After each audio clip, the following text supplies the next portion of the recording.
Assalamualaikum warahmatullahi wabarakatuh. Selamat malam Prof. Heri dan rekan-rekan. Kami dari kelompok 3 akan melakukan presentasi tugas kelompok mengenai safety case dan kami mengambil case yaitu tragedi lumpur Lapindo. Saya akan perkenalkan rekan-rekan kelompok 3. Yang pertama adalah saya, Karina Diharosa Ekawati. Yang kedua adalah Mas Wardi Yusra. Yang ketiga adalah Muhammad Rifan Aji. Dan yang terakhir adalah Terry Fernando. Berikut adalah outline dari penjelasan yang akan disampaikan. Yang pertama yaitu penjelasan tentang tragedi lumpur Lapindo. Yang kedua yaitu mengenai kronologi kejadian. Yang ketiga yaitu hazard analysis. Yang keempat root cause analysis. Dan yang terakhir adalah kesimpulan. Sebelum masuk kepada outline yang pertama, mari kita saksikan terlebih dahulu video berikut ini.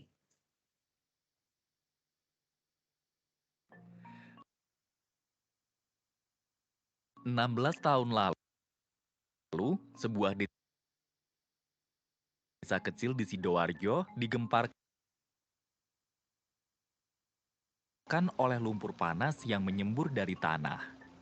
Tidak disangka bahwa lumpur ini akan menenggelamkan desa-desa, menghancurkan bangunan publik, dan membuat puluhan ribu warga kehilangan rumahnya.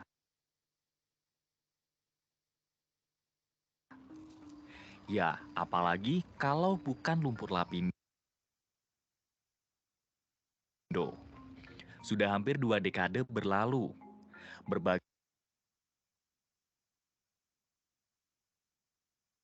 ahli datang dari penjuru dunia untuk melihatnya. Tapi masih banyak pertanyaan yang belum terjawab. Baru-baru ini, publik malah dihebohkan oleh penemuan harta karun langka di dalam lumpur. Elemen logam tanah jarang yang mempunyai segudang manfaat dan katanya lebih mahal dari emas. Kenapa lumpur Lapindo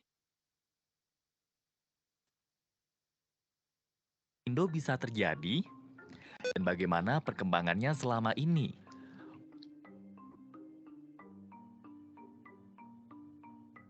Pukul 4:30 pagi, 29 Mei 2006, lumpur panas menyembur di tengah persawahan Kecamatan Porong, Sidoarjo. Semburan berasal dari sumur Banjar Panji 1, lokasi pengeboran gas Lapindo Brantas Incorporated. Penyebabnya masih diperdebatkan. Dan ada dua teori yang muncul. Efek dari gempa Yogyakarta 2 hari sebelumnya atau kesalahan prosedur pengeboran. Lapindo Brantas Incorporated atau LBI adalah perusahaan yang bergerak di industri minyak bumi dan gas. Saat itu, mereka tengah melakukan pengeboran sumur untuk eksplorasi gas. Kilas balik ke 11 hari sebelum bencana, perusahaan sudah diperingatkan untuk memasang pipa selubung pelindung dinding lubang bor sebelum kedalaman 2.804 dan mencapai formasi Kujung.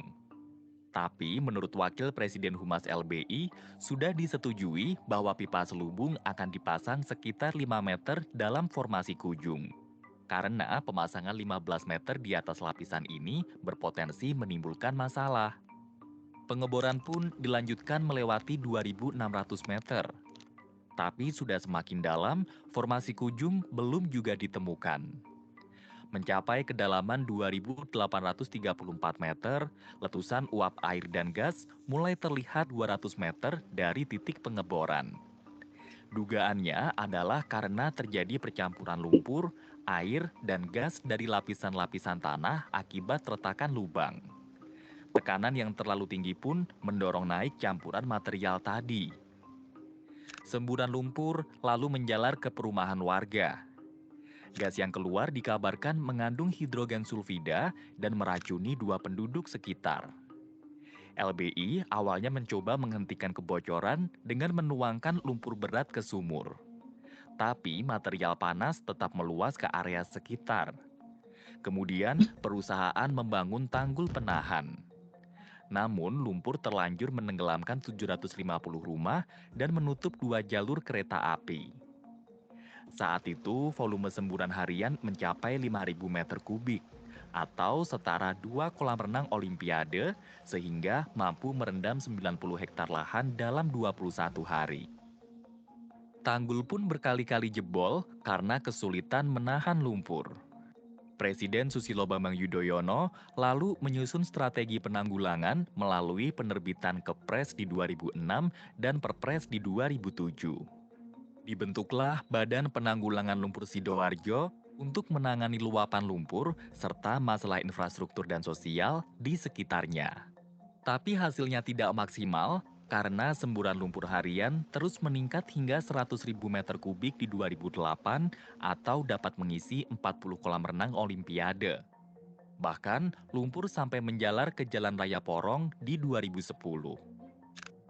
Karenanya, LBI dan pemerintah juga harus mengganti rugi pada korban, dan jumlahnya tidak sedikit.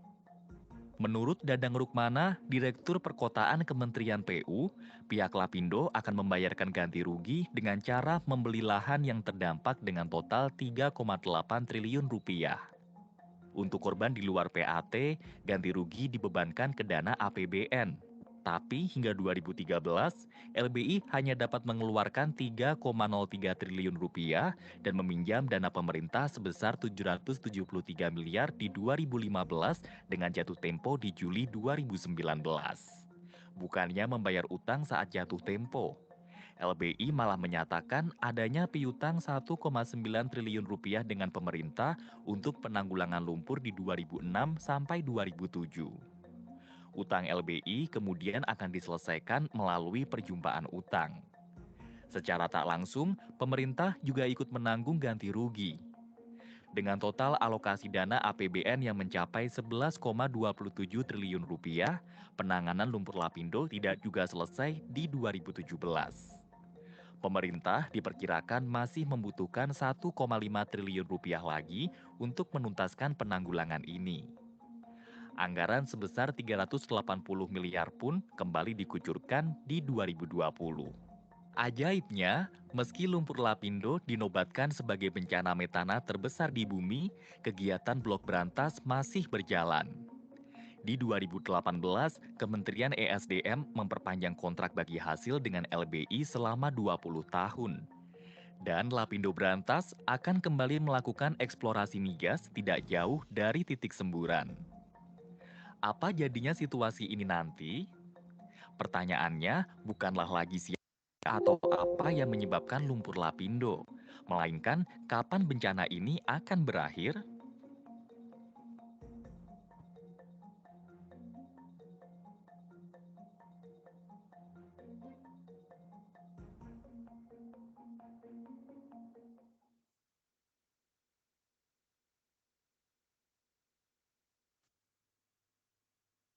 Berikut adalah penjelasan dari kejadian atau tragedi lumpur Lapindo.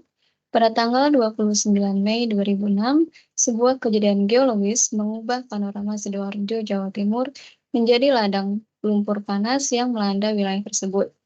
Kejadian ini yang bermula dari aktivitas eksplorasi minyak dan gas bumi tidak hanya mengejutkan secara lokal, tetapi juga menyoroti kompleksitas tantangan yang dihadapi oleh negara dalam mengelola bencana alam yang tak terduga. Bencana lumpur Lapindo berasal dari letusan lumpur yang dipicu oleh kebocoran sumber gas milik PT Lapindo Berantas.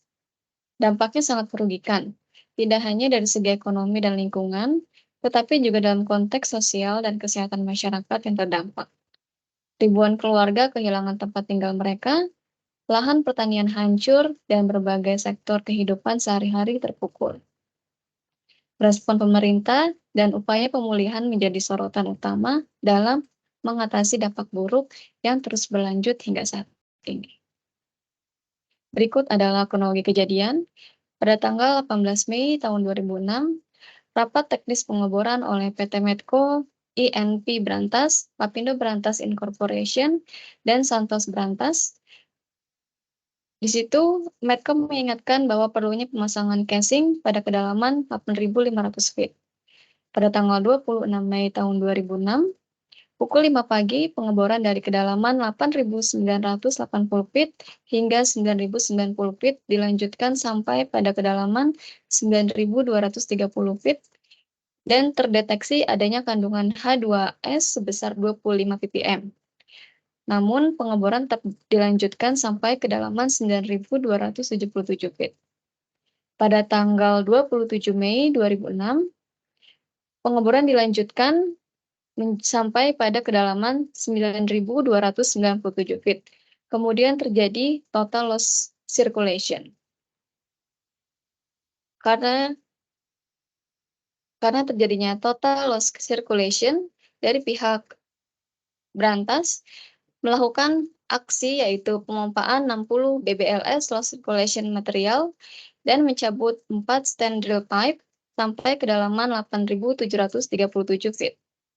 Pada tanggal 28 Mei tahun 2006, penarikan pipa dari 8.737 feet sampai kepada 4.241 feet dan terdeteksi adanya gas H2O, gas H2S 500 ppm. Pada saat ini dilakukan evakuasi personel dan penutupan sumur dengan cara killing well. Pada tanggal 29 Mei tahun 2006, muncul gelembung gas H2S 5 ppm dengan jarak kira-kira 150 meter dari lubang sumur. Lalu muncul semburan pertama kali yang diperkirakan sampai ketinggian 25 feet dengan frekuensi setiap 5 menit. Pada tanggal 30 Mei tahun 2006, press release yang dikeluarkan oleh PT Energi Mega Persada dan telah disetujui untuk dipublikasikan oleh PJS Kepala Dinas Humas BP Migas mengakui bahwa aktivitas pengeboran dilaksanakan di lokasi yang dihuni penduduk. Berikut adalah hazard analysis. Pada tanggal 26 Mei 2006, muncul gelembung gas H2S sebesar 5 ppm yang berjarak kira-kira 150 meter dari lubang sumur. Kemudian muncul semburan pertama kali sampai ketinggian 25 feet dengan frekuensi setiap 5 menit. Semburan lumpur panas ini berasal dari lapangan pemboran BJP1 Lapindo Brantas, Desa Renokenongo, Kecamatan Porong, Kabupaten Sidoarjo. Dalam 1 minggu setelah kejadian, lumpur tersebut sudah menggenangi 10 hektar dan menutup jalan tol Gempol, Surabaya, kira-kira 200 meter dari pusat semburan. Tinggi semburan berkisar 1-2 meter dan berasal dari 3 titik semburan. Hazard pada proses drilling Banjar Panji 1, Lapindo. Untuk yang pertama yaitu containment and control. Di sini hazard yang ada yaitu yang pertama, paparan H2S dari dalam bumi. Yang kedua yaitu pressure tinggi yang menyebabkan blowout, yang berisi minyak, lumpur, dan segala macamnya. Yang tiga yaitu temperatur material atau semburan lumpur panas dari bawah bumi. Selanjutnya akan disampaikan oleh rekan saya, Mas Yusra, silakan. Terima kasih banyak Mbak Karina. Baik, saya akan melanjutkan presentasi kelompok kami. Yaitu selanjutnya membahas terkait dengan penyebab dari semburan lumpur ini. Nah, penyebab atau inisiasi cause merupakan suatu bentuk peralihan mode operasi dari kondisi normal menjadi abnormal. Nah, dalam kejadian ini ada beberapa yang menjadi penyebab utamanya, antara lain tidak ada casing saat proses drilling. Jadi menyebabkan cairan dalam lubang bor yang ditutup BOP meretakkan bebatuan yang ada di sekitarnya. Kemudian juga perusahaan terlambat menutup sumur saat terjadi trip. Dan beberapa penyebab lainnya yang kami temukan dari kronologis, yaitu antara lain operator itu terjadi kesalahan dalam mencabut pipa, yaitu operatornya kurang mengindahkan indikasi adanya overpull, partial loss, webbing effect, dan displacement yang sulit untuk diatasi. Kemudian dari kronologis juga kami dapatkan penyebabnya, yaitu pada saat terjadi tingginya kandungan gas H2S yang keluar itu sekitar 500 ppm. Kemudian upaya awal yang dilakukan dengan cara killing well menggunakan lumpur. Sumur berhasil dimatikan, namun telah terjadi kehilangan lumpur sebesar 300 bbl, sehingga pipa terjepit akibat clay swelling yang mengakibatkan mengembangnya clay akibat karena bereaksi dengan air, sehingga pipa tidak dapat digerakkan walaupun dicoba untuk dilepaskan dengan kekuatan 400.000 lbs. Kemudian sehingga pada 29 Mei-nya muncul gelembung gas H2S 5 ppm berjarak kira-kira 150 meter dari lubang sumur. Ini mengakibatkan munculnya semburan pertama kali. Kemudian next. Nah, kemudian selanjutnya itu deviasi. Deviasi itu adalah modus yang abnormal, yang keluar dari seharusnya ya. Nah, di sini pada kejadian ini harusnya operasional normalnya itu bisa dilihat dari kick tolerant faktor. Nah, untuk kick tolerant faktor itu jika KTF-nya lebih besar dari 1, itu pemboran lebih dalam dapat dilakukan dengan aman. Kemudian KTF-nya 0,5 sampai 1, pemboran dapat dilanjutkan dengan sangat hati-hati. Sementara jika KTF-nya kecil dari 0,5, maka risikonya akan sangat besar. Nah, pada kondisi di Lapindo itu sendiri, itu pada saat pengeboran, itu MASP-nya itu lebih tinggi ya, dari maksimum allowable surface pressure yang disyaratkan. Nah, harusnya ya MASP yang disyarat itu sebesar 205 PSI, namun aktualnya pada saat pengeboran itu 350 PSI. Next, Mbak. Nah, kemudian selanjutnya itu perlindungan pencegahan atau preventive safeguard. Perlindungan pencegahan ini merupakan upaya memprioritaskan penghapusan suatu insiden ya, dengan keselamatan agar tidak mencapai titik kritis. Dianggap sebagai garis pertahanan pertama setelah kejadian awal dimulai. Upaya perlindungan preventif merupakan penghalang dari kejadian awal menjadi kejadian yang merugikan. Jika kita lihat secara teoritisnya, hanya satu upaya perlindungan pencegahan yang diperlukan untuk menghentikan kejadian awal agar tidak menjadi parah. Sistem operasi upaya perlindungan mempunyai potensi untuk gagal. Itulah sebabnya cadangan upaya perlindungan pencegahan sangat penting. Contoh preventive safeguard yang umum adalah sistem alarm, terus proses respon alarm, prosedur dan pelatihan keselamatan, alat pelindung diri atau APD, dan pagar pembatas. Nah, dalam kejadian lumpur Lapindo ini, preventive safeguard yang bisa kita lihat ya, itu menggunakan yang pertama itu menggunakan BOP atau blowout preventer. Blowout preventer itu sendiri itu adalah perangkat penting dalam industri minyak dan gas ya. Yaitu perangkat tersebut dirancang untuk mengontrol dan mencegah terjadinya blowout. Nah, yaitu blowout itu kondisi di mana terjadinya kebocoran tak terkontrol dari sumur minyak atau gas bumi yang sedang dibor. Sehingga BOP ini merupakan perangkat yang sangat-sangat penting. Kemudian yang kedua itu menggunakan casing saat proses drilling. Nah, casing ini juga bisa mencegah tekanan yang besar ya, atau disebut kick tadi yang telah saya jelaskan sebelumnya.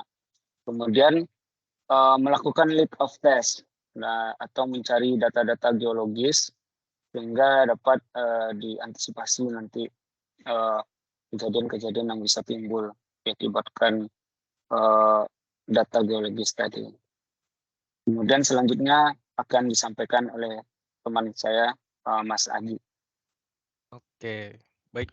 Terima kasih, Mas Yusra. Selanjutnya yang saya akan jelaskan adalah loss event yang terjadi di kasus lumpur lapindo ini.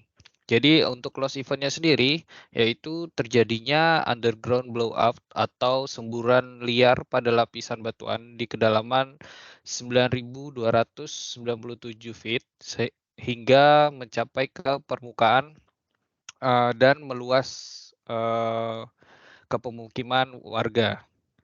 Oke, next.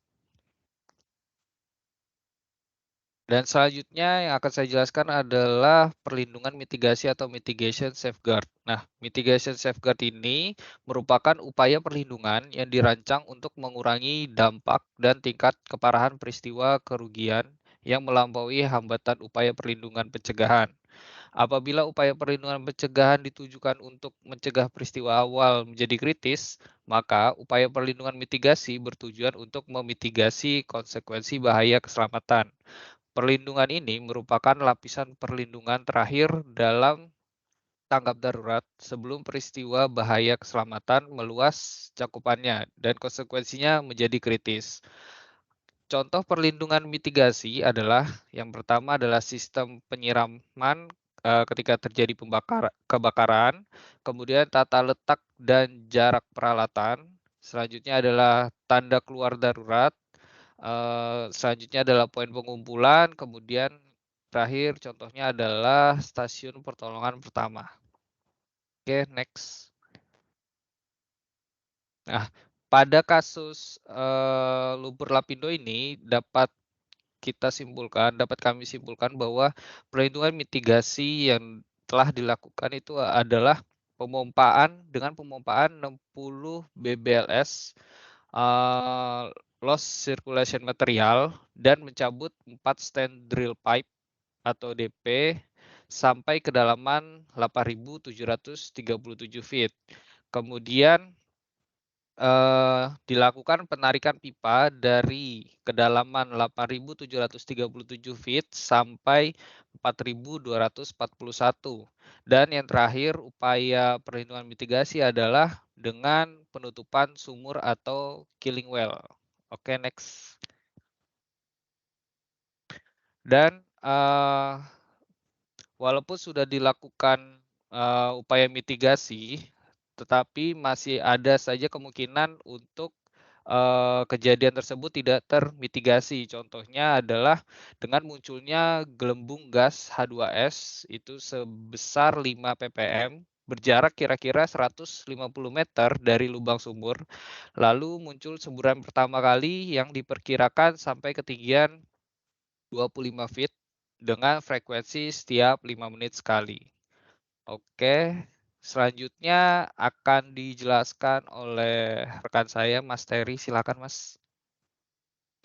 Ya, baik. Terima kasih, Mas Haji.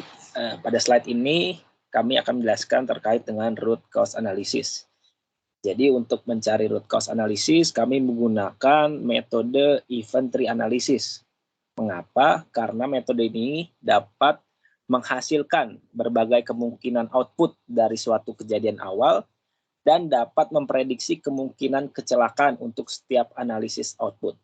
Secara definisi, event tree analysis ini adalah teknik analisis untuk mengidentifikasi, mengevaluasi, dan mengetahui urutan atau potensial skenario kecelakaan. Jadi bentuknya adalah diagram. Tujuan dari event tree analysis sendiri adalah untuk menentukan apakah suatu kejadian itu akan berkembang menjadi kecelakaan serius. Berarti di situ ada probabilitas dari setiap kemungkinan. Kita lanjut slide-nya ke dalam diagram.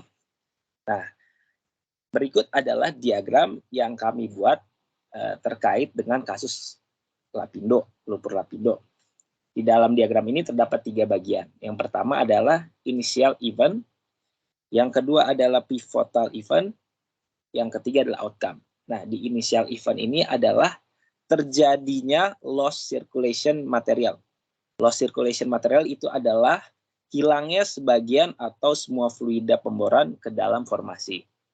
Lalu kita masuk ke dalam pivotal event atau dampak dari initial eventnya ya, yaitu adalah pertama penggunaan casing pada drilling, selanjutnya terjadi kick dan blowout underground, dan outcome-nya adalah blowout. Di dalam penggunaan casing kita bisa lihat bahwa probabilitas terjadinya loss dengan menggunakan casing ini lebih kecil ya dibanding kalau kita tidak pakai casing. Nah, penggunaan casing ini juga berpengaruh terhadap terjadinya kick. Nah, kick itu adalah peristiwa di mana masuknya fluida formasi ke dalam lubang, dalam tubing karena akibat perbedaan tekanan. Nah, kick sendiri itu menyebabkan tekanan tinggi yang dapat berdampak pada blowout. Nah, dari presentase probabilitas kita bisa lihat di sini bahwa outcome yang paling besar untuk probabilitas itu ada di outcome 5 sebesar 4,41 eksponen min 2 yang disebabkan oleh tidak menggunakan casing pada drilling, menyebabkan terjadinya kick pada high pressure sehingga menyebabkan blowout. Kita next slide.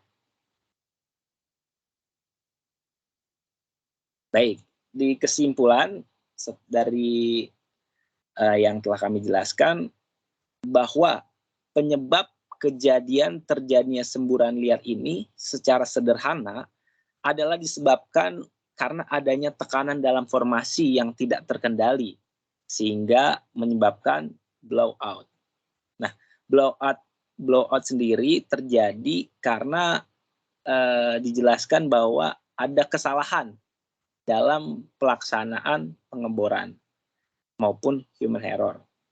Dan dari event tree analysis dapat disimpulkan bahwa probabilitas terbesar ada pada outcome kelima dengan nilai 4,41 eksponen min 2 yang menjelaskan bahwa loss circulation itu disebabkan tidak menggunakan casing pada saat drilling yang menyebabkan terjadinya kick pada high pressure sehingga terjadinya blowout. Ya, sekian kesimpulan yang dapat kami jelaskan. Saya kembalikan kepada Mas Aji. Kepada Mbak Karina. Iya, terima kasih kepada Mas Yusra, Mas Aji, dan Mas Ferry atas presentasinya. Sekian presentasi dari kelompok 3, Prof. Kurang lebihnya mohon maaf. Wassalamualaikum warahmatullahi wabarakatuh.